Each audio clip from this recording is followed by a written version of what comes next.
iglesia está celebrando hoy Día de Corpus Christi, que nos recuerda de cuerpo y sangre de Cristo.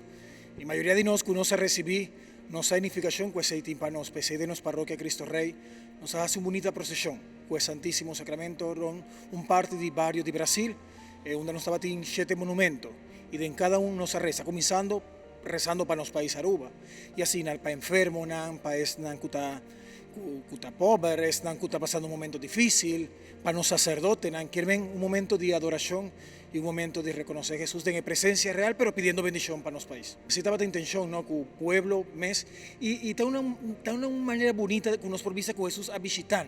Esa es parte, que siempre Jesús está presente en el Santísimo Sacramento de altar, ahora, hopi gente está viendo misa, para reza, aquí no nos tiene un capel, el tabernáculo, pero viaja aquí está bonita con el Santísimo Sacramento a sali, donde de nos parroquia, para visitarnos fiel, para no sentir también de un Dios que te acompaña a nosotros, no te escondís, sino que te acompaña a nosotros cada momento de nuestra vida. Normalmente la fiesta de Corpus Christi está un viaje a España, después de Pascua nos celebra Santísima Trinidad, pero después nos a celebrar Corpus Christi e incluso ya viernes parroquia también va a celebrar Sagrado Corazón de Jesús, pero es aquí está un viaje a España, donde nos está saliendo con Santísimo Sacramento para visitar a los pueblos.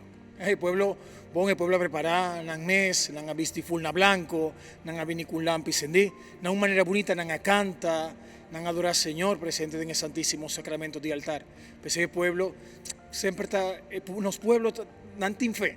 Y esa parte bonita siempre está preparada, ahora que el Señor está viniendo cerca de nosotros para darnos su bendición.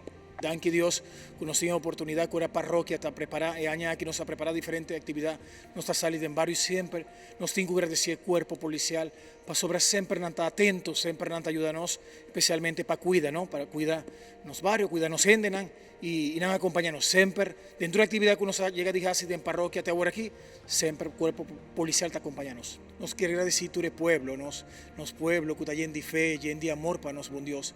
Nos pueblo tiene fe, nos pueblo tiene fe. A pesar de momentos tan difíciles, siempre el pueblo está mostrando ese amor con antímpanos, buen Dios. Y esa que está dando ánimo. A pesar de circunstancias, momentos tan difíciles, nos tur por animar uno a otro. Esa que está intención de una procesión, que nos tacana juntos, y que nos ayuda a otro, nos tacana juntos, nos reza juntos, siempre mi vida está más fácil. Nos daña más fuerza y nos daña más consuelo. Para sobre nuestra cinta también rumán, que te ayuda a nosotros y también nos reza. Y esa que está mensaje bonito que el pueblo ahora está uni, ahora está uni, nos mira el amor de Dios. Me di nos.